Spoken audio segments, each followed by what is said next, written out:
Hi, welcome to another exciting episode of Be Different Podcast. I'm your host, Esther Nekesa, and I have with me Sylvia, who will tell us more about herself and introduce our guests.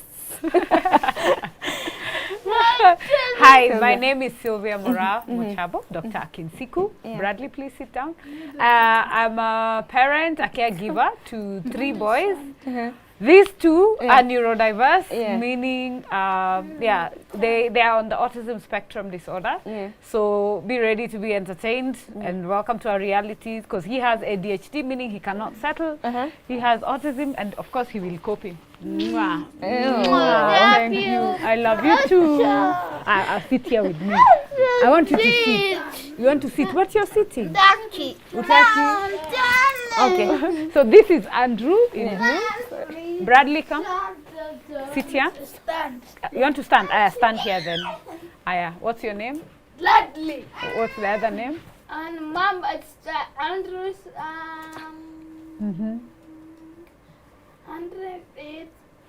Andrew is your brother? Gladly. Your brother. But what's your name? This is? Gladly. Bradley who? Jabo. Mochabo. High five. Well done. So they speak differently also. They understand differently. So there are some statements that can be very complicated. So you have to rephrase it until he gets exactly what it is you're saying. Wow. Well, Sylvia, trust me, you have to start from scratch for us to catch up. This is we like storytelling. So of course we want to know. We'll get here to how your day-to-day life is, but please tell us from the start. So I have 3 kids. My firstborn is in Form 2. That's 16 years. My firstborn is okay. He's a genius. He likes a lot of sciences and mathematics. He's in a national school in Kitui. So that's Daniel. Then you have Andrew, a man in blue. Then you have Bradley, the one in red. So actually today they've reversed their colors. Oh, usually. Yeah, usually it's vice versa, their favorite. So that's how we code the house for them to know this is mine, this is mine. Because they're almost the same size. Yeah, they're like the twins. same age. I thought they were twins. They're only 18 months apart. Yeah, you know, when you're just old. So actually what happened is I just got Andrew's, he started getting convulsions when he was young, like from around 3 months we were seeing twitching. Then at 6 months he got like full-blown convulsions. So when we went to do CT scan, the night we went to saw a doctor, the doctor said there's something wrong. You know, they just tell you something is wrong because now the convulsions had become a lot. So when I was still processing that news, then I'm like, wait a minute. Then I'm told, oh, by the way, you know, you're expectant. I'm like, what are you talking about? Then At the next months. day, when he was 6 months, and I was like, I can't deal with it. I can't do this. Then now, when the next day we were going for the CT scan, then that's when we found out he had a sclerosis. That means he had an injury in his brain, like a wound. It didn't even make sense. It still doesn't make sense to me right now. You know, first you go numb and try to process, like, okay, this is coming a bit too fast. Because he was like his delayed milestones. When he got the convulsions, he would forget everything. Like he had started like making sounds. He forgot. He started crawling. He stopped. At least he took a while before he could control his neck. You know, I didn't even notice that. I was so engrossed with. He was always like stomach issues. So he had high reflux. So let's just say hospital was like I had to quit my job. Yeah, sadly I had to quit my job and get into self-employment because it was a bit too much. Because every other day I have disappointment, gastro. I didn't even know there are people called the gastroenterologists until that until that time. Because you're being told you need to see a specialist. Then I had to stop breastfeeding him when I was pregnant. Now because I was told he's lactose intolerant. And then I'm also pregnant. Like I'm telling you, it was a whole whirlwind of experiences. It was too much. Of course, I was in denial for a while, which was a bit depressing and stressful. At a point, I told my mom, I can't do this. I'd rather just get rid of it because it's just coming. I can't handle a pregnancy and this. So she was like, no. You know, you just give birth and give me the baby if you have to. And of course, you take time, you pray about it. And I was like, anyway, I'm a married woman. Why would I be feeling? But it was overwhelming. That was it was too much for me. If you have, I have 2 kids, so I can imagine if you have a 6-month-old. Exactly. That is when you're even just starting to see light. Exactly. I mean, you've just been so engrossed in everything else, no sleeping, all those things. So for me, plus now the many runs to the hospitals, etc. So it was a bit too much. I won't even lie to you. It was too much for me. But I managed. I'm here. I'm alive. So I gave Can birth. imagine. Wait. So the doctor tells you there's a sclerosis in the brain, but do they tell you what that means? Do they tell you what that translates to? They never explained, man. They say let's watch until when he's 5, maybe to 5 go away. years old. So yeah, so we're at 6 months. So for me, at least the only thing it was like, okay, so that's what they were saying was causing the convulsions, because we were looking for an explanation as why he was getting the convulsions. So that was the explanation I got. Then we put him on medication immediately to control the seizures. And then at some point they were like, of course he's growing, and then we're not seeing milestones. Because you know when you go for now your usual checks, because I was going also to see a neurologist now because of that. And I remember we were on Epilim, and that dawa is not even, it's just disgusting. And I was thinking like every day, and this is like months old, for the next 5 years, as at that point it was like, that target was like 5 years. So I was like, okay, we'll get there. So, and then I still allowed myself to go through the emotions and accepted my pregnancy. And I was like, okay, I can do this. So I just started my business. So you can imagine, you just started. So at what point do you quit your 8 to 5? Because Those you know, early we usually go back to work after, we're given 90 days, 3 months. You're in Kenya. Yes, at the I'm time in you're Kenya. living in Kenya. Yes. So yeah. So and after 3 months, I think I went back to work until he was, because I think, before Brad was born, I was out. So yeah. So you're here, there, then you decide, okay, let me quit my job, let me start my business. Let me start my own business. Yeah, because I was like, if I'm going to be doing this shuttling, then I need to like be in charge of my time. I remember it was March. It was February. All my job quits are in February for one reason or another. My transition point is usually Feb, because it was Feb and I took a 1-month leave, so that by my next birthday, I'm in my next place. So that means if Andrew was born in July, so he was like 6 months. See? Okay. So it was like 6 months by the time now I quit and started, because I was doing my annual leave thing. And then you're starting from scratch, and then you don't have clients, and you're trying to figure things out and change life. But it was good turning points, because at least I had the flexibility and I believed in myself. When it comes to career, I don't doubt myself in that front at all. So do you want to tell us the type of business? Was it buying, selling, or services? No, I'm a graphic designer. I'm Oh. officially a graphic designer and a brand consultant. Okay. And that's what I was doing at the time. So by the time I was quitting, I was running an entire press.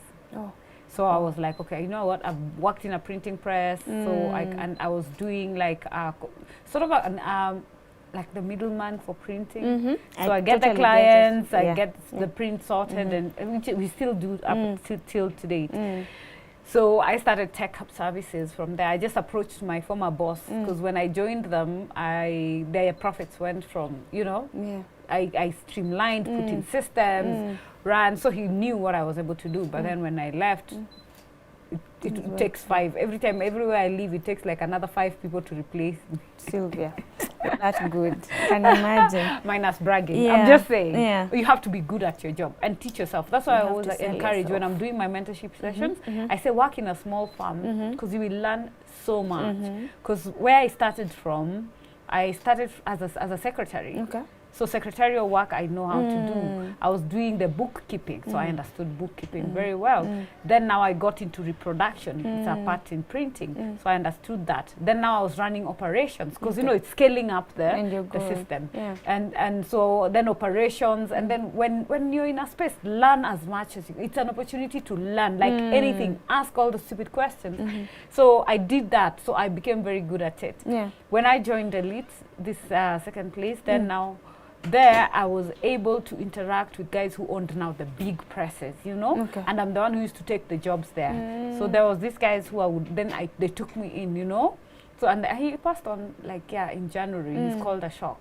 So he sat me through, this is how you calculate, this is how, understand accounting for printing. Pricing and costing. Pricing, costing. You know? So what does it mean when you're saying 1 rand? What does a rand entail? What is this machine, that machine? What is a one color? What is a GTO? So trust me, anything printing, I have it here. You have it on your fingertips. You know? So that's why it was very difficult. So I was running the entire department alone. Okay. Yes. So you're home, you've started your business. Has the second born come? The second born was there already. So he comes. He comes. The business. Then now we go through the business. Remember, I started after he had already come. Okay. So after he's already come. The second born. Yes. Oh, not the second. Okay, I'm asking about the third born. The third born came January 25th, 2012. By this time, my marriage was almost non-existent. I can imagine. Because it also takes a toll. We had already had issues before. We had split like twice, And at some time, between actually my first and Andrew, I lost a child. Then I got into depression. I tried to commit suicide.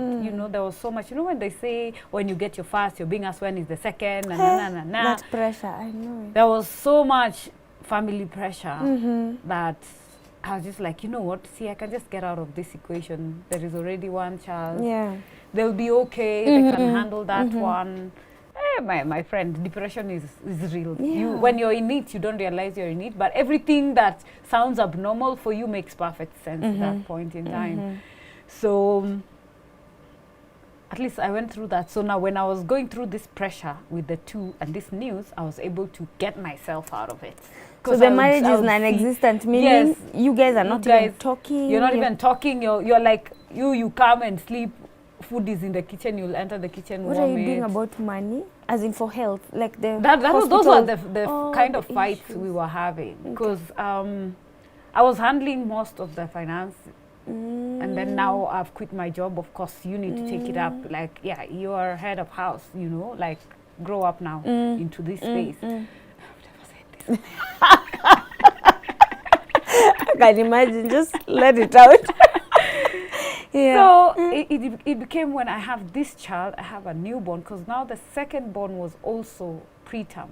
From when I was 6 months pregnant, I was in so much pain. Constant pain. No one figured out. They gave me meds. It was just not ending. Then the doctor was just like, okay, we just have to wait. Because then I fell sick. I was in hospital for like a week.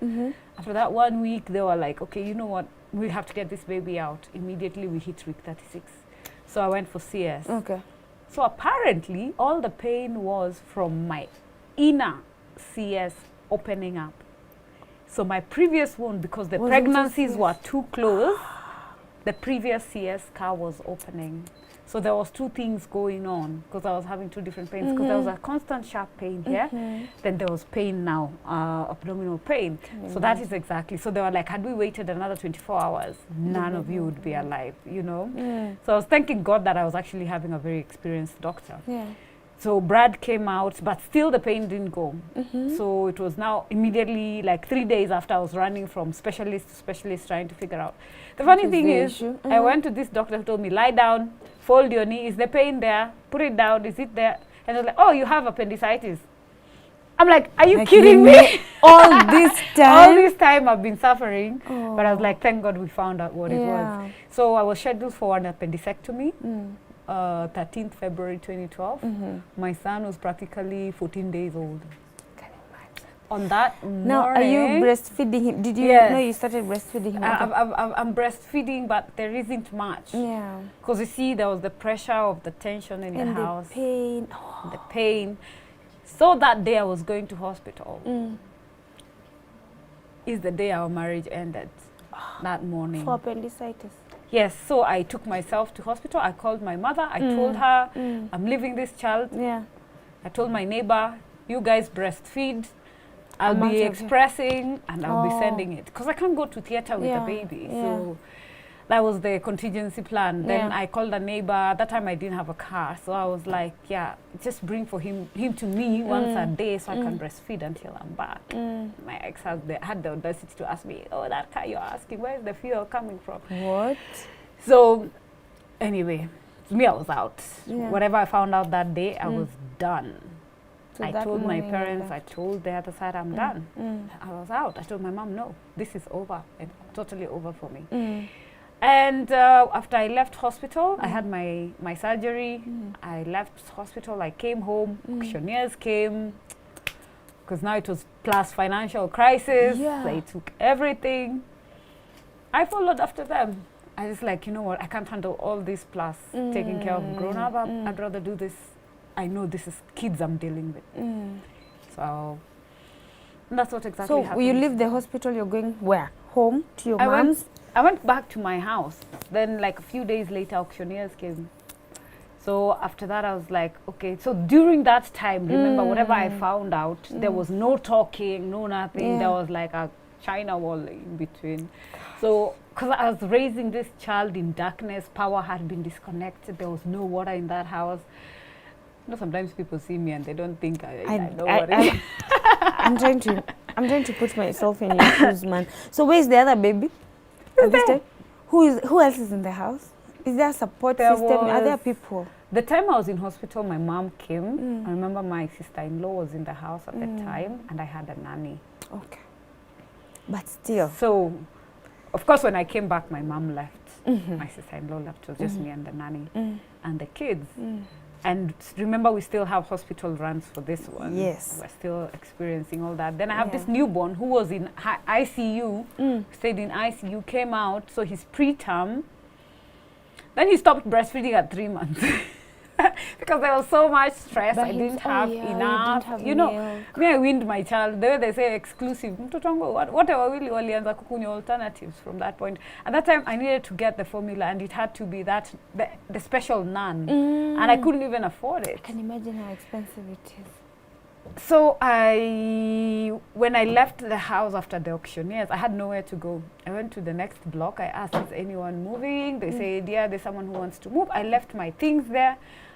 My cousin, I remember, kept telling me, go back home. And I'm like, hey, remember on my wedding day, kitanda ilitufuata. So there's no way. There's nowhere to go back I'm too principled. And you're the one who was telling yourself there's no way home I'm going to go back. Like that shame. You know, sometimes there's so much pressure from community. So much. So I was just like, there is no way I'm going back.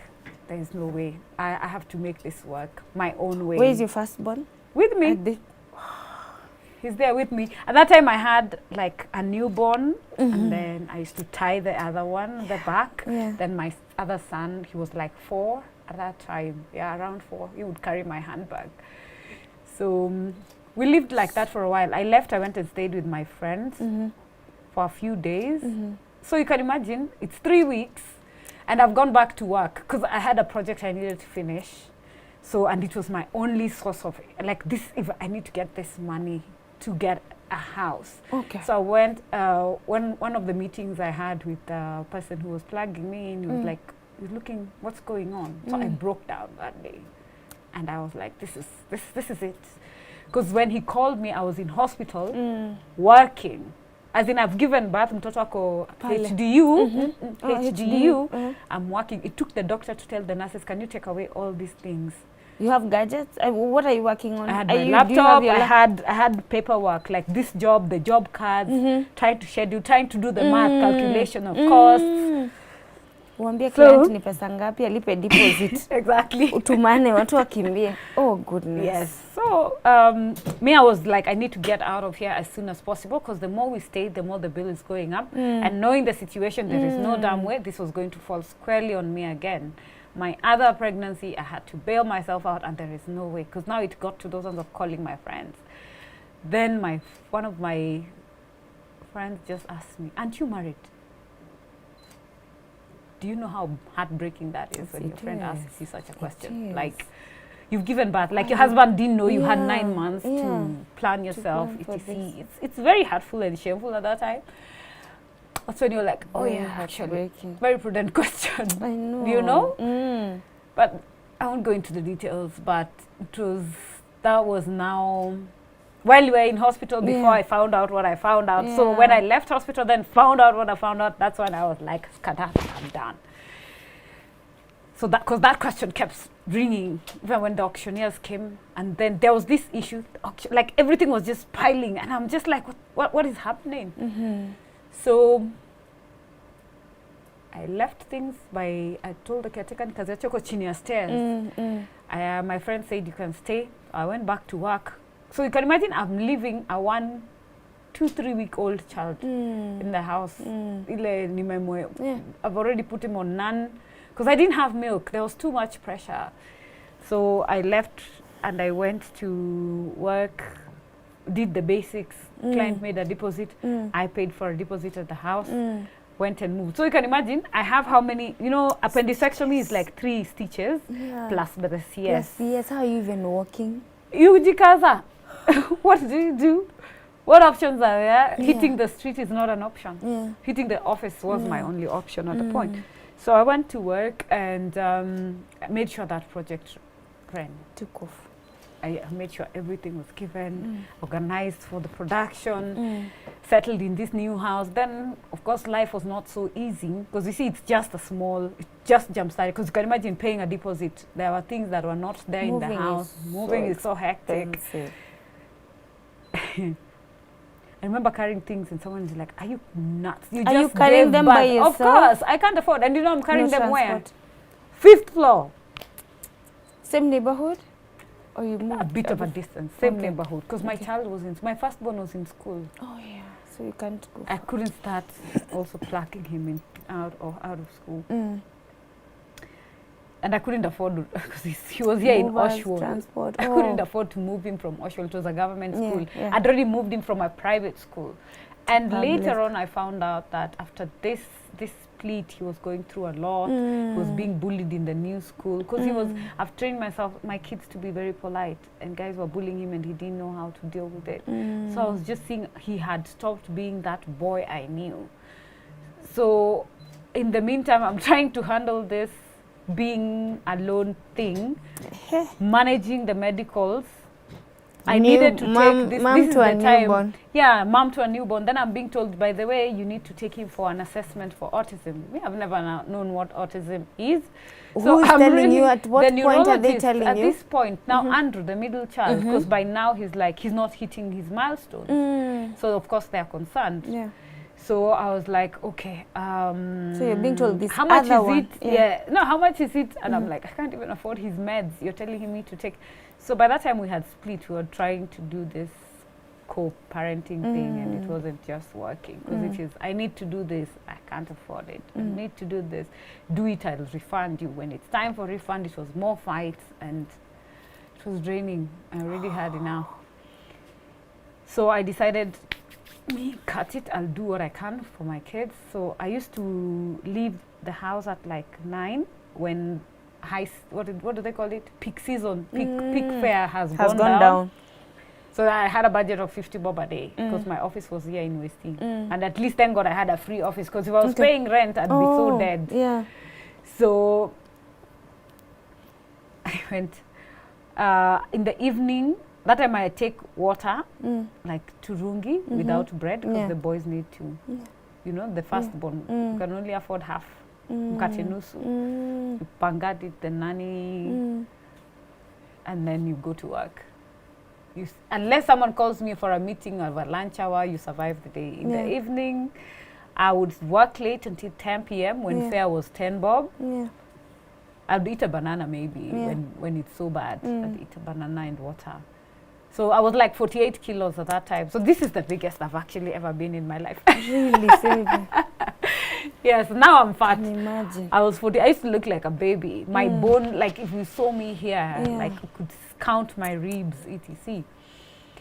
I continued working. I scaled up. I got back more clients, continued. And I was more this stable. time, and your medicals, did you manage? When did you manage to do the assessment for the third born? I just borrowed. It's Bradley. For Andrew. For Andrew. Okay. Let's call them this way. Okay. DAB or BAD. DAB. So Andrew is the second born. Now Bradley, I'm talking about the newborn. He's still a newborn. He's not hitting his milestones. Also. Yes. So you've noticed. I've noticed, but I don't want to take it. He was getting febrile convulsions. Like if his fever goes up, he gets convulsions. So it was just, trust me, it was a haze. So I went to the neurologist, and then he said, just have Andrew be checked for what do you call this? For Autism. Okay. So where is it done? I called. I was told, okay, I just said I have to do this. I asked him to chip in stories. I said, leave it. I went, because it was for me. I needed to know what's going on. Yeah. So I took him, then they confirmed. Then he was like, do this, do that, and then watch out for the brother. Because apparently there is tendencies in family. If one is autistic, you have to be careful about the other one. So I was like, okay. So because then one day I couldn't go to work, like my system shut down. So I said I'll go way later. I couldn't even wake up. The nanny thought I'd woken up and left. So I walk into the sitting room. I find my kids in the sitting room alone. One is in a basin, the other one crawling. I go to the kitchen. She's seated at the balcony, basking. And I'm like, is this what my kids are going through? When you you're know? not at home. When I'm not there, it's a matter of dump them in the sitting room, you go sit, bask, and do house chores, and that's it. Because you see, the other thing I realize with the nannies is like, they don't really care. They don't know, it doesn't bother. They've done the house chores. But I always say, like, your kids are a priority. You have to make it very clear. So after that, the ones that would come in, I'd be like, make sure they give them dawa. So there's this time Andrew had very bad convulsions, non-stop. And I was not understanding why. Because I was just trying to get back into life, trying to give them a better life. And I realized, this time, dawa hazijaisha. So I go and check. My kid has not been given. So I keep going to the hospital. He's having convulsions. They keep adding medication. I sacrifice to buy. I come home. The nanny doesn't administer it. Because remember, I'm still balancing the late and the, you know. The fare, the lateness, the managing, money, the shopping, providing. stuff like that. Oh, goodness. So on this other side, I was being called to school because my son, so that was very painful for my son, that he was going through what he was going through. And I remember this day I got so annoyed. I went to the school and then they're like, you know, kids pretend. He's not whoever you think he is. He's so, I'm just like, I know my, because he had a wound. Like my son had a, like, and I'm like, who did this to you? He's not talking. So I just went to school and I'm like, I need to know what happened. And this was not the first time he had come with an injury. You know, I pulled him out. I pulled him out. That's cool. I said, you know what, let me sacrifice. Let me work double time, but he has to get out. Let me take him back to a private school. So this is just at least like 1 year now later, because it's a whole long time. So I'm trying to just get into the deeds. So I pulled him out. I put him in a private school. So Andrew, I want to put him in school. And I don't know where to start, because they advised the best thing is put him in school. He starts talking. He starts being able to, because he was still in diapers. So how old is he? How old is Andrew now? By now he's like 3. 3 when you want to put him in school. And he's not talking. Okay. He's not going to the toilet. He's not communicating. So it can be a bit frustrating. Yeah. So that means also Bradley was now not talking, but at least he was walking. Andrew walked very late, you know. And then you go to school, then they're like, we just don't know how else to do this. Because you see, even his fine motor skills were not developed. So he can't hold all those things, coloring, whatnot. He was just not able to do it. So you're just paying fees for him to stay there. Did you just take him to they gave up on school him and in the neighborhood? In the neighborhood where they could walk. I could not afford those things. So he could walk to school. And he could pack lunch and he could all those things. Yeah. But I just needed him to be in that space. Yeah. Those guys gave up on him. So they were like, okay, so I went back to the doctor. He said, okay, try a special school. So now it's looking for a school that says that they can handle. I took him to, what's that place called? Surely Kinoregan. What is the other one? That far near Kikuyu.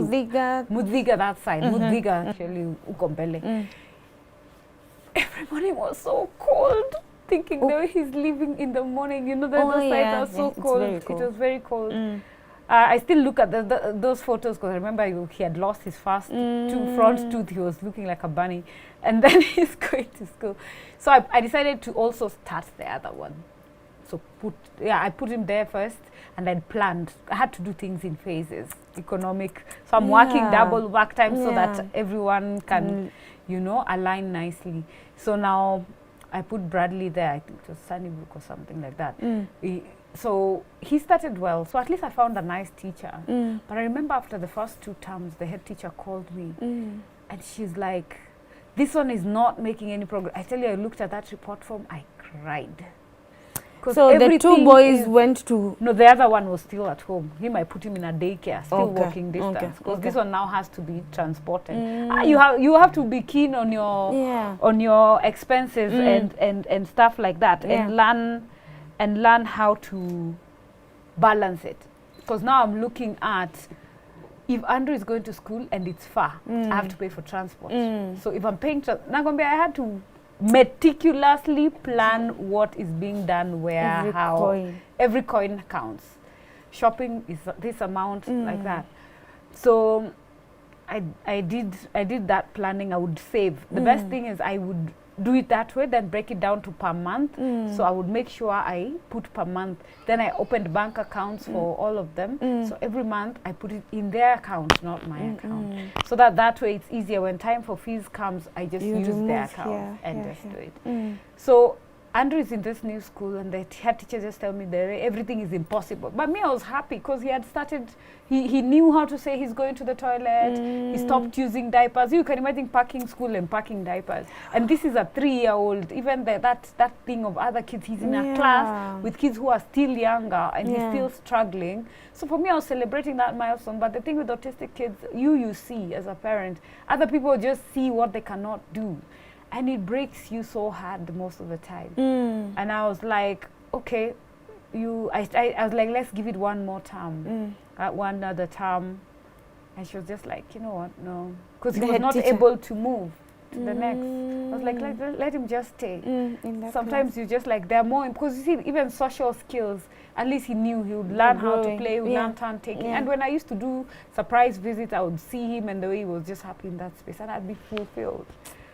But yeah, life is not what you want, and you never get what you want. So I had to pull him out again.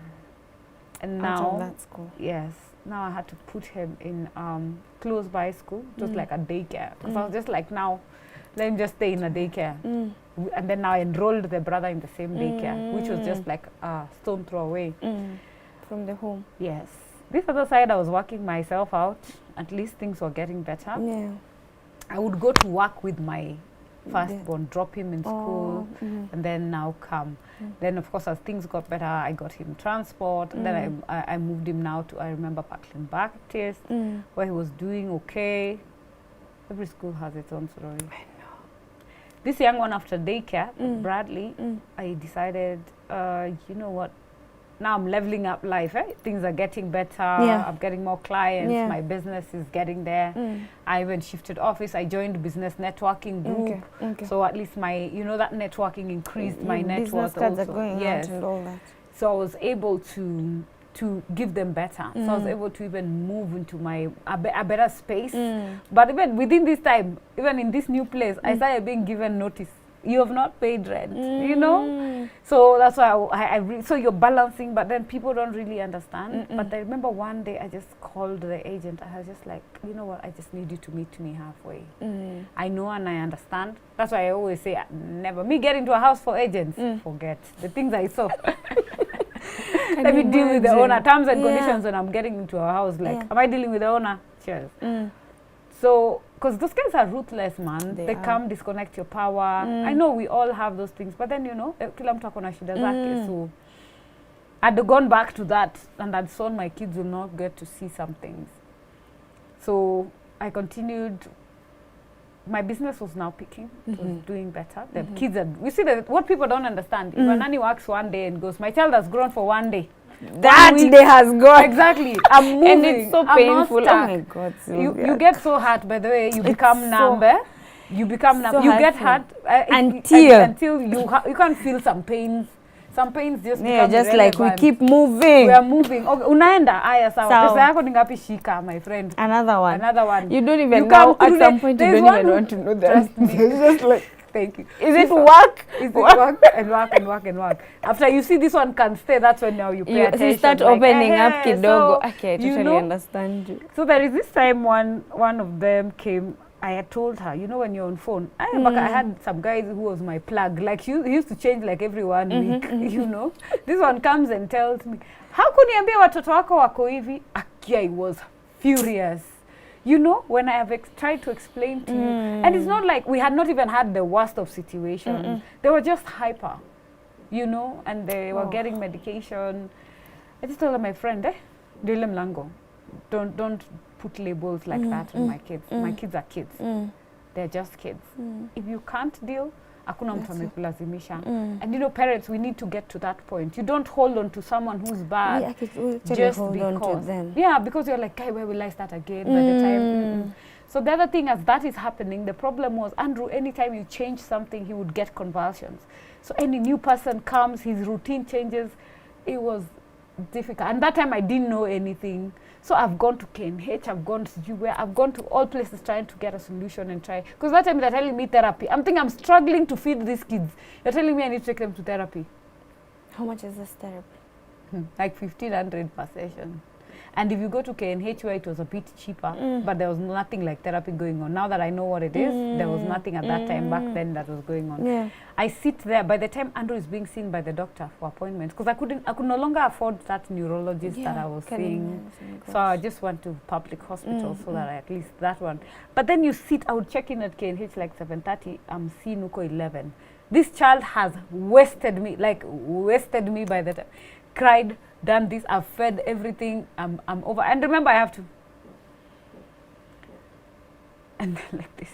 Yeah. They're like, wamefuatana tu hivi. So you look like you're a mother of twins everywhere, even outside. They ask me, they're twins. I'm like, they're not twins. So you navigate life. It throws balls, you navigate. You either catch it, dodge it, depending on what is thrown your way. And it wasn't an easy navigation. I had to make sacrifices in terms of being with my kids. In hindsight, sometimes I'm like, I wish I could just stay home. But if I stayed home, we'd all be dead because there'd be nothing to eat, you know. And then as they grew, I learned to embrace. I was getting better at understanding. The more we were putting them on meds, that it got to a point, as in that thing for co-parenting totally was like, don't talk to me, don't talk. He moved on with his life, I continued with mine. And I remember in 2015, by this time, Brad, the last one is like 3 years, I was empty. I was empty, like I was running on E. And I started having the other thoughts, depression, suicide, whatnot, and I'm just like, I can't. Then I remember walking into Equity Bank for work, and the lady is like, you okay? I'm like, I'm just dealing. You know, the way chicks can just, if you connect, you connect. Yes, Whether you connect by the way, yeah. So this one we like connected. I told her, and she's like, you need to go for Alabastron. I'm like, what? My friend had already told me. There's a friend of mine at BNI, Susan, who was the lawyer who processed for me my divorce. By the way, my divorce was so fast. 8 months done, because it was just black and white, you know. So, sorry, I had a boom. And when I hear boom, my heart stops. Because every time it means someone has fallen or someone is having a convulsion. Yeah, sorry. Let me recollect. What was I saying? You meet this chick at Equity, and you guys gelled, and you opened up. I opened up, and she's like, you need to do Alabastron. And I'm like, my friend has been telling me, they're like, no, you really, really need to do it. And she was like, I told her, I can't afford that. She's like, no, this is a bank. I'm the bank manager. You'll take a loan. I'm like, I don't want to owe nobody, you know. I was so afraid of loans. I was like, I just don't want to owe anyone. And that's what life had taught me. Because the days I was so low that I would call the people who would say, I'm here for you, and no one picks up those phone calls. And I'm like, I just need to buy naan, because that's the only way, you know. I just want milk. I'll give you my client pays. And trust me, those things when you're lowest is when you know who your true friends are. And anyway, she tells me, fill this form. This is the cost of doing it. You'll pay it over this period of time. And we took I took the loan. I paid for Alabastron. I did the session. Wow. Wait, how do you manage? I've done Alabastron, so I know how intense. Yes, it is. How do you do it with all these things going on? Was it physical, virtual? Physical. Oh my goodness. It takes work to work on yourself. It takes a lot of work. Yes. So you made time? I made time. You have to make time when it's necessary to make time. Okay. So you enroll. Oh my goodness. Okay. you enroll yourself, you take alabastron. Yes. So I take alabastron. And the good thing about alabastron, I was able to see, you know, those things that you're like, why do I feel this way? Why am I here? Why did I stay in this other relationship? And you discover. And then from there is when I realized, you know, when they say that you're Sylvia, then you're Mama so-and-so, then you're sister to XYZ. And I realized I was carrying so much hatred inside me, man. I was carrying so much hatred. I remember at that time I had started seeing someone, but it was not the right relationship per se. They were good to my kids. I was staying there because they were good to my kids, and my kids liked them. But me, this way, it was just not going well. But I was holding on for this because one. of this. So I asked myself after the bastard, like, okay, so is this right? You don't matter. It's about. But you see, the thing is, everyone in society keeps telling you that if you have boys, you will never, you know, get loved. No one will accept you. They are boys. And then mine was like on top of being boys, 3 special needs. So this person is what I was holding on to. With all the madarau, I was still holding on to. At least you're telling yourself, at least someone is seeing me. Oh, goodness. Character development. You know, the ones who are like, why, my friend. Anyway, I stayed there. But then after that, I was just like, it was hard to leave because of fear of the unknown. Exactly. So I was just like, but you know, it got to a point. And you see, this is the first attachment after your forever. Yes. This was your forever. And then now this is the product of your backfired whatever. And then now you're here, you have attached some. Oh my goodness. So those ones was just, they're happy. I can handle. Like you break, you cry, you whatever. Happy. And then you're asking yourself, what's wrong with me though? How did I end up here? How did I end up here? You know, I should have listened. You know those things they say that when the first thing a man tells you, you should listen to it because that's the whole truth before they start changing. So that really made sense. And that's when I was like, you know what, I'm out of here. And I've stayed alone for a very long time. Since then? Yeah, and then until I met now my husband, because now I'm remarried. But you see, the in-betweens is I went for a program called Passion Profit? Passion Biz have a program for I reevaluated my business, restructured it, made it, you know, in the right way, categorized it, rebranded it to Tech Hub Holdings.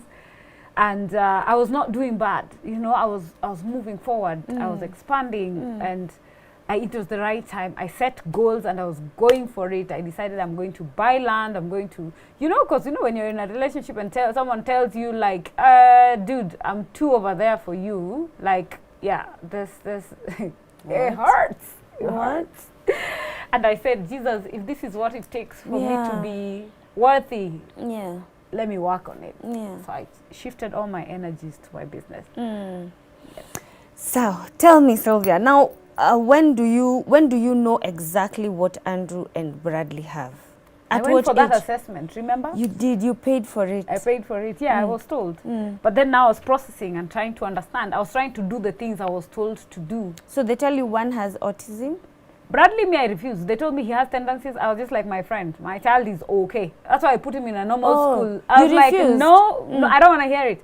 I went for a second assessment later. I remember, up somewhere in Kino. They told me the same thing. He's more severe, he's mild, he has this. I'm just like, no. I took him to Parklands Baptist. I was like, he's going to stay there. The turning point came when he was 9. We're talking about Juicy.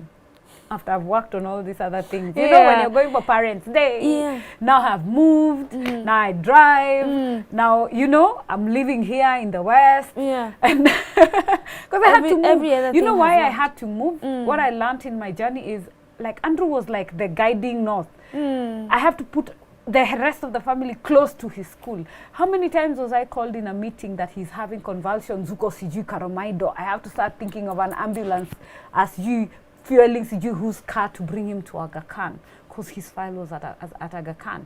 So I said, you know what, let me just sacrifice, work hard. I found a small place here where the school is there, my office is here, because my office has always been here in Westlands. I just wanted everything within 10 minutes, because it was, can you imagine, we meet at Ola, you're like this. You know, is he okay? Is he breathing? Is he what? You know, we are coming, we are coming. That weight can kill you. Then we get to the hospital, ICUs, whatnot. I do not want those things. I've seen enough of those ones. And the problem with convulsions is you can never get over it. It's never okay. I remember last week, because now we have his team. Yeah. We're having new experiences. Like he was just standing, like this light, if he stayed here longer, he kept going close to it. That's why you've seen movies where they say flashing lights can trigger. Yeah. Now I've just seen it's a trigger. Overexcitement is a trigger. And you're like, so how are we going to, you know, like during COVID, I took them, when now things laxed, I was like, let me take them to the coast. They've been indoors for too long. Dude was having convulsion in water. Because he was excited, he's in a pool. Next thing I'm seeing him floating. And I'm like, Lord, if I had not looked that direction. At that time. At that time. Even Christmas Day, Juicy, same thing. I was like, no, you're going to be in the water play area. The big bro goes to the big pool. He wants to go there. He goes there because he's trying to do that thing of going underwater and coming out. Next thing, flat I'm like, one day this boy will die in water. So now he loves water, he loves swimming, but this is the side effects. How old are they now? Andrew is now turning 13 in a few months. Bradley turned 11. Yeah, he turned 11 in January. Yeah. Daniel turned 17. So you see what I told you. Every day you move closer. So the kids are growing. So have you taken them to a special school? Yeah, it got to a point now when I was deciding. Because I sat, I reevaluated. My income is better. Because the company got to a point now I could pay myself. Wow. So now, because I used to just work without pay. I pay other people, just get things, you know, just improve the books. But I wasn't paying myself. But you see, when I went for that career business, we were taught that you are equally important. You work, you're the main person. You put yourself first also. So I made sure that is there. I made sure they have medical cover, at least, you know, because it's expensive. Disability is expensive. That's what I was about to ask next. So I moved to Westi, those ones, the old houses, because at least that's what I could afford. But at least I was close to school, I was close to the hospital. That was, you know, you have to also have your goals. My goal was just I need to be on standby and within 5 minutes of anything. So my office is this direction, school is this direction, hospital is in the middle. No matter where I am, if we converge, we are good. We stayed there for a while until, you know why I moved to the other place? Brad fell from first floor. Because now he's very hyper. Remember, I've denied stories of autism. Yes, but Kupe, he has ADHD. And I don't know. I had no idea what ADHD is. Yes. So he was just too hyper. So I remember I was putting Andrew to bed. Then he was talking, because I'd sent the brother to the shops. It was those Christmas times when everyone has traveled. It's just you and your people. So the entire compound was also empty. I just could hear his voice. Then I had silence. So I'm like, Bradley. Then I had boom. You see why I am like that? That boom thing. I totally so I had understand. Boom. I think I dropped. I can't even tell you how I put Andrew down. I dashed outside. I found my son on the ground, motionless, with blood coming from his nose. I screamed because I had someone say, whose child is that? My neighbor. I just came out, he was there because I was on the ground floor. He had gone up the stairs, climbed on the rail, he was calling the brother. Then he fell over. Chick. I mean, do you touch him? Yeah, all the first aid you know disappears. You don't know what to all of it, you just don't, because he's motionless. Me, I was like, he's dead. There's that one sleeping, there's another one gone. My car is here, I am shaking, I can't do anything. So some guy was coming in, he said, I'll drive you. I just flattened, carry him. My other son came back. I told him, you stay with that one. I called now the person that I was seeing at that time. Because I was still holding on. We're still friends now. We've cut out that story, we were friends. I was like, we're going to Aga Khan. This one has fallen from first floor. If you can't come, I called my dad. I called the hospital and say, we have an emergency, expect us. Of course, at India Express, ICU, checking vitals, scans, all those things.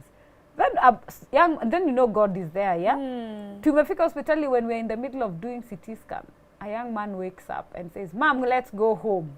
Oh, I'm like, do you know I have died ahead of you and resurrected? Oh, okay. You know? Oh. This one is the same child. When he was learning how to crawl, and was at least at that time walking, I'm like, I think our power blew, something like that, the heater blew. So I had to chota in the kitchen, heat with the heater. I put it out. The nanny went and put outside the bathroom, and we had like a long corridor. So this baby crawls, akashika iyo. So like ADHD, this hyperactivity, there is nothing that he hasn't seen. Yeah. So he has been burnt. He has fallen from first floor. When I've moved now to this new place, boy, because of you see, the other thing is they're not aware of danger. Him is the person, the car is moving and he's there telling it, come, as if it's not going to hit him. Oh. Like, yes. Yeah, it's coming. Yes. So this day, I think I had just gotten home and I had another meeting. So I picked him, dropped him. Hi, how are you guys? Are you okay? Nah. So I'd just left for a meeting. We had left with one of my suppliers. I get a phone call, come back. I get a call from a friend. I think I'm seeing your son on the floor on the main road. I'm like, what are you talking about? I just left the house. He's like, yeah, I think he's been hit by a car. Ile mbio nilitoka nayo ofisi. And I go, and there is a crowd, and guys are, I'm just looking at him, and I'm like, wewe ni mtoto wa Mungu. Or your guardian angel works overtime. We go to Hosi, check. He had, of course, minor scratches, and I don't know what. And that's how I moved. So now you're moving, now you're like refocusing, like, okay, this is the environment, because you see, it's a learning process. It is. No one tells you, careful for this, careful for this, and all other things that you're dealing with. Yeah. So by this time, I've taken Andrew to a special school, and he was doing okay. He improved. You see there, they take him for who he is. They do his lessons according to his capabilities. So he's improving. This young boy, one day I go to school for sports day. He's still in regular school. Me, I've been 9. He's okay. 9. Okay. He was 9. He was 9. 2019. 2018. He's 9. And when they are doing their things, they were doing that egg thing. Because for me, I'm excited. I'm like, oh my God, he can actually participate. Yeah. So I was looking forward to it. So when I'm excited, I'm going to Mama to cheer. He sees me like, Mom, I'm doing it. And he becomes last just like that, because he just... Oh, see, the thing with ADHD is they don't know how to focus on my task for so long. So now me, I was a distraction. I didn't know. Then now when they were all lined up, I just saw, then my son, and that's when reality sank. Because he was kept in the same class for like 3 years. So everyone said that's the only teacher who can handle him.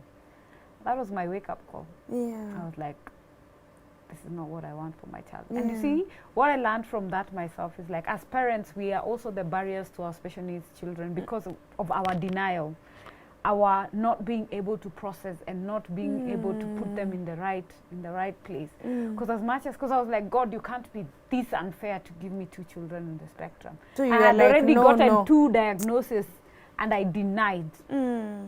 So that was my wake-up call for Brad. So I moved him. I put him in a special school also. Yeah. And within one time, dude was talking. Like he was, Yeah. And that's, you see, so if we don't dwell on what we feel, what we expect, what we want, and just let them and love them for who they are, they will thrive. They will thrive. They're 2 totally different human beings, but they're 2 strong people in their and their own weaknesses and all that.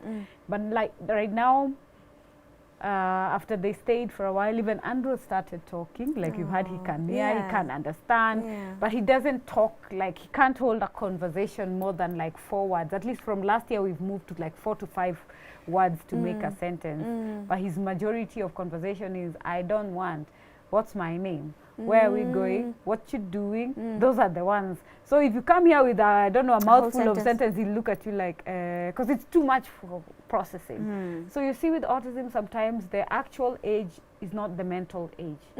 So if you look at his age, he's turning 13 with a mental age of not even around 4, 5. So sometimes when I see what other 13-year-olds do, I get broken. I'm like, that's what my son is supposed to be doing. That's where he's supposed to be. These are the things he's supposed to be doing. But I allow myself to cry. I allow myself to feel the pain. I thank God that since I moved Bradley to a special school, he's way, way better now. You know, he's now the keeper. Last year, so after all that, COVID came, it was rough and tough. And after it, one of the guys I had met like in 2018, I decided, okay, I think now I'm ready to get into a relationship. So I got married in December. Oh, wow. So finding someone, you know the way people tell you it's impossible, God has your person somewhere. He always has your person. So I got married. And when I look at the progress that, because Andrew was not able to go back to his school after COVID, so I moved him now to a different school. And the good thing about that is at that school, music is key, and he loves music. Me, I went there to even understand how they teach them. I wouldn't cram those things. The way they do ours was do re mi. They have a special way of doing it. So now, as much as it's expensive, oh God, because you have to make decisions. Like right now, I'm like, this thing is so expensive. Do I leave him there? Do I move him? There's still no manual. I'm still, hacking it. Because now, you see, I've been doing awareness. I started Andy Speaks for special needs persons, just to raise awareness and try and see how best I can support other parents, not to be like me or not to go through the things I went through. Because when I look at Brad, the one thing people say what you regret in life, not much of a regret, but I didn't know better. I would have accepted it the first time. Yes, I would have evoked the interventions in good time, and maybe by now he'd be 100% independent, So we started Andy Speaks, where we do advocacy and champion for policies to be changed, so that at least it's more inclusive for the neurodiverse community. And it's doing so well. So far, so good. The boys are growing. We're in teenage. Now I'm learning a whole, I'm like back at square zero, because now we have moods and now we can communicate a bit of something. You said here we were being told, he was angry. You're not my friend. Exactly, you're not my friend. So, so they understand that they're picking social cues when someone does this, it's this. Like Brad is his EQ is very high. He will know I'm pissed off before I can show it. Like I'm thinking I'm doing a good job at hiding that I'm upset, but he will know and he will tell. The other special thing he has is IT. He sees you doing something, he will be able to do it again. He has a very photographic memory. You take him somewhere, the next time you're passing, he'll tell you where you're going. And the other thing is, when the phone rings, he can tell you who's calling. I still don't know. He can tell, like in school, I can call the teacher and he'll say, "That's my mom." And the teacher is like, "Who told you it's your mom?" They're like, "It's my mom."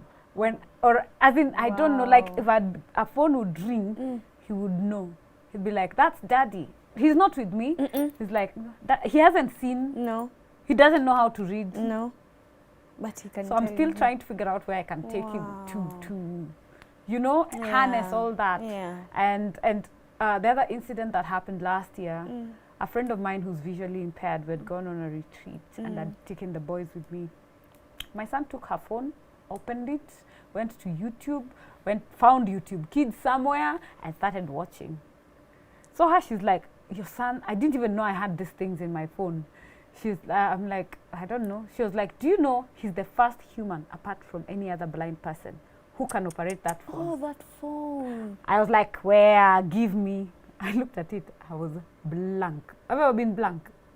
I was blank. But this child, who cannot sit still to read ABCD, is able to operate a visually impaired person's phone. So God is not, we always say, "Oh, they can't. They can. The thing is knowing what they're good at. So I'm just looking for someone who can help me figure out how to tap into this superpower, you see? I always feel like that. So is your support group, is it assisting you? Do you guys talk? Is it mothers? Is it parents? Is it in life? You need to know who you are, as your personality. I'm a people's person, but my empathy levels are too high. I'll pick your problems and personalize them and forget I have my own problems. You understand? And that's why I do things in Andy Speaks and do it with my everything. Okay.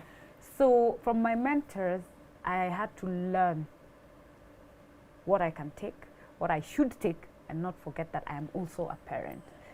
So when I was structuring Andy Speaks, my mentor in this space asked me, are you going to do direct support or are you going to be holistic? And raising 2 special needs kids is not easy. So if I start coming into your one-on-one, mama nani, and I already have so much to do, I will not be able to do it well. So my angle of how Andy Speaks operates is supposed to be community solution. Okay. If you call me, I'll tell you there's that one to go to, there's Mama Nani next to you. But if I run programs, I will do medicine programs where it is the program, I put in systems, and you get your support. I'll do the connecting and things and run. I only do extraordinary cases sometimes, like there's a parent who called me from the hospital, and she's like, I'm in hospital, they don't have medicine and I don't have money. Like you've paid your NHIF, but they don't have dawas to give your child, and they're still convulsing. So that one I'll go out of my pocket. But you see, if I was to do my organization like a one-on-one, I would not be alive because I'll be giving everyone everything. So now the support group setup we have, for me, I put it for information. There is other support groups that are there. Not that, yes, it is there. You guys, it's open. If you want to ask a question, if you want to talk, if you want to vent, there's no denying it, you know. But what we will not have is that we are chit-chatting and etc. Our angles are at Andy Speaks is education, healthcare, social protection. I'm that one who I will hear there is an opportunity there, I will tell you guys. So if you're in our spot, you will know. If there is registration, you will know, because I will get it like first hand and disseminate. If there is something new development, I will let you know. You know. But then I also encourage parents, like there are other groups where they will meet for going to church, they will meet for going for hiking, those things. But me, I want to deal with policy. Remember why I started doing this is to change the space for everyone. You know. So now the latest thing I have done, because of these 4 years experience as Andy Speaks, what we've done is we've set up a resource hub where what is autism, what are the signs and symptoms, what should I do immediately after I know why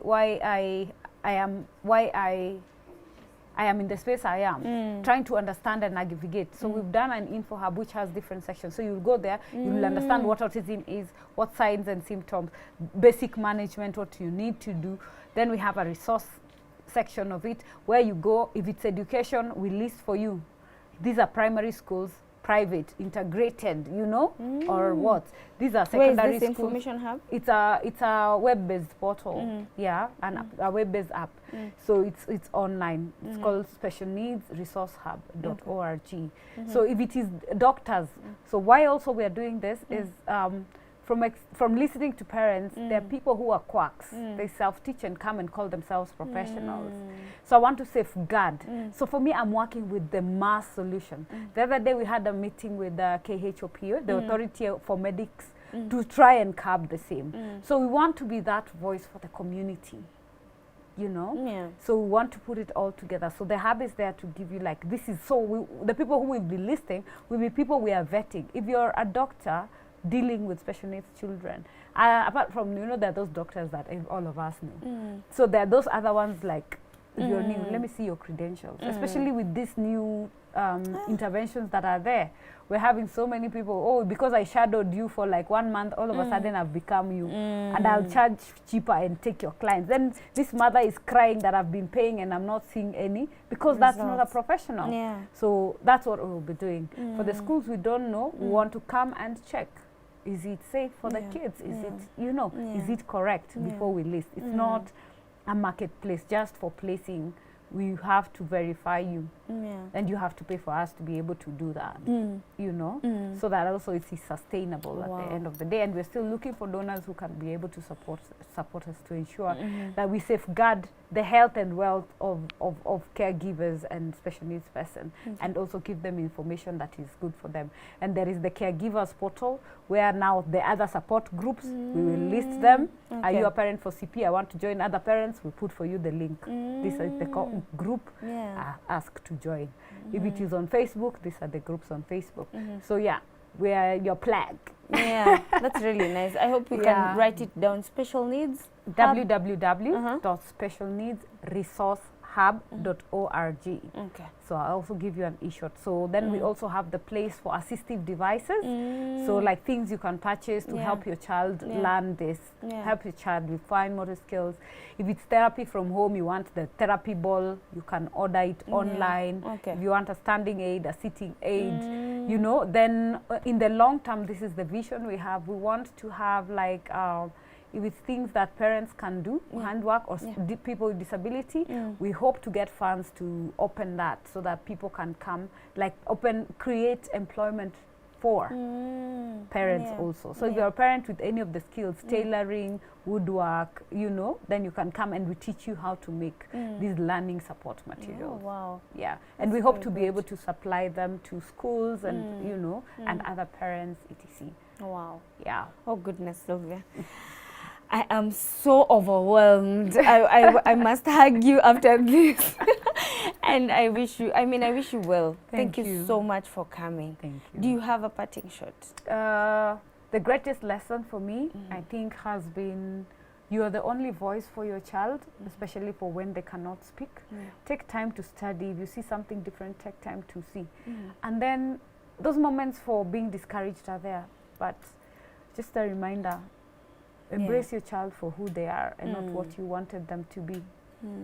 You know, I think that's the greatest lesson, and I keep reminding myself also, and hoping that one day I'll be 1001% okay. But we are allowed to want what we want, you know. Sure. But you do your best at the same time to give your child the best. Learn. We've put for you information on that resource hub. You can go on there and advise us on, we forgot this, if this one you don't feel is right. We're not perfect, you know. We're just trying to make sure you get everything. And we will walk with you through the journey. Yeah. Oh my goodness. Thank you so much, guys. Thank you so much, Sylvia. You guys, you must check out. Is Andy Speaks, is it anywhere? Does it have a We have a website. Okay. And even from our website, Andy Speaks for specialneedspersons.org, even that other site is plugged in. You can see all our projects, you can see the past projects, you can see where we need support. If you're a donor, please, you're welcome. Sure. We've just done the 540 kilometers for autism awareness. And let me tell you the craziest thing. I will just take you back as much as time is gone. So when we were in Kilifi, I walked to these kids and they were talking that other language, and I asked them, do you know someone who's different, who's like this? And all of them like, yeah, we know someone. So it doesn't matter what age, you know. I went to these guys of Boda spreading the flyers. I went to the shops, left them flyers so they can be able to give. Because you know how Shago is, it's like the front, then there are so many others, So the highlight was, one of the bikes had an issue, so we parked. Then I had singing. I told my guys of them, that's a church, I'm going. They thought I was mad. You went? I went. I picked my flyers, I walked into the church. So I waited, the Pasi finished saying what he was saying. Then I walked in, I was like, Abari Zenu, this is a mad hat with holes and whatnot, but I could see parents and children. So I said, today is World Autism Awareness Day, and I would like to talk to you about something called ABCD, Tawa Hudi. And all of them are looking at me like, Tawa what? You know, you're thinking that is the Swahili zone. So no one had heard about it. So I started explaining what it is. And you know what? Why this ride for me was ultimately fulfilling? Right there in front of me was a child with autism. And the parent had no idea. No idea whatsoever. The child was just staring, you know. So if anything, at least out of the 540, for that one life, child, that one child's life is going to be different. That made it worth it for me. Wow. That was it. Same as us, guys. We usually say for that one person. Yes. By the way, we tell our stories for that one person, for that one life, for that one mother, for that one child, for that one father. Oh my God, Sylvia. I think this will live with me for so long. You are such a brave soul. Thank you. I wish you well. Thank you. And thank you so much for being vulnerable with us and for sharing your story here on Be Different. Guys, like, comment, share. Please look for Andy Speaks. You know someone, please share this content. It will help someone. It must save a life, right? Thank you and bye-bye.